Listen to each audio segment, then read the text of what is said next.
I was a child, I used to love to go visit my grandmother every summer because we would plant the most beautiful flowers together. Today, I take beautiful flowers to her grave. Oh, how I miss my grandmother because I love her so much. But I go visit her every Sunday after church. And I walk around and I talk to my grandmother and I pretend I can hear her voice. Now, something very unusual happened to me the other day. As I was talking to my grandmother talked back to me. Now I know that may sound funny to you, but to me it was beautiful because I love my grandmother and I missed her so much, and I was so excited to hear her again. So as we walked through the cemetery, we came upon an enormous gray building. It had a red door and a sign over the top that said, "The Empty Room." Well, I looked at Grandma and I said, "Why are we here and what is this place? The Empty Room." And she took my hand and she said, "Come walk with me, I want to show you something." So we walked into the empty room. And to my surprise, it was not an empty room. It was full of people, busy people doing all kinds of things. It was like a mini city. I noticed a man, and it looked as though he was working in a lab. He had on a white coat, and he had goggles, and he was working in a petri dish. He was so intense that he never even knew I was there. So I just walked on. And the next person that caught my attention was a woman. And this woman, she was digging in her pockets, and she was pulling out money, and she was digging in her socks, and she was pulling out more money. And then she took off her shoe and dumped that out, and out came more money. Then she opened her purse, she reached in, she took out her wallet, and she started writing check after check after check. And she stuck those in envelopes. I could not imagine what was going on with this woman because there was so much anguish on her face and she was sweating profusely. Well, as I was watching this woman, out of the corner of my eye, I caught a glimpse of a vivid array of lights. It was like an exploding rainbow.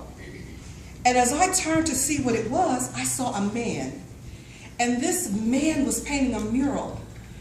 And it was a picture of an ocean. And it was beautiful, blue and brilliant. The color was so deep it was like I could step in and just get lost in this blue. But that was not the most amazing thing.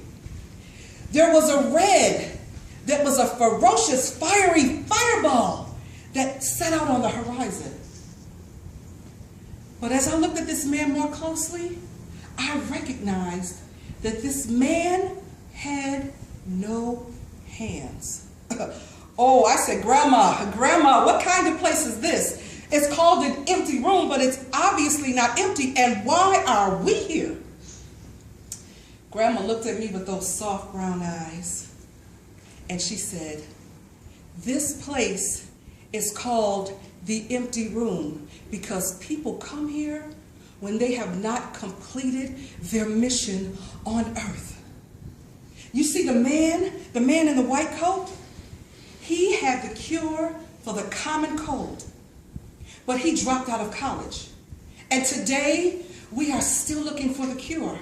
And the woman digging in her pockets and pulling out all that money, she was wealthy and she had money to change communities. But she was selfish.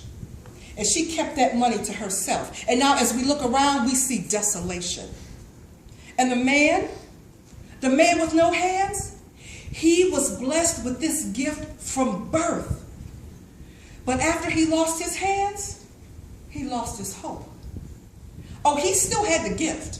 He just had to find another way to execute it. And the reason that we are here is because I did not empty myself. When I was alive, I did not empty myself to you. And that is why week after week after week, you come to the grave come to the grave because I have what you need. And I beckon to you to come. As I stood there with tears in my eyes, my grandmother pulled out a letter and she handed it to me.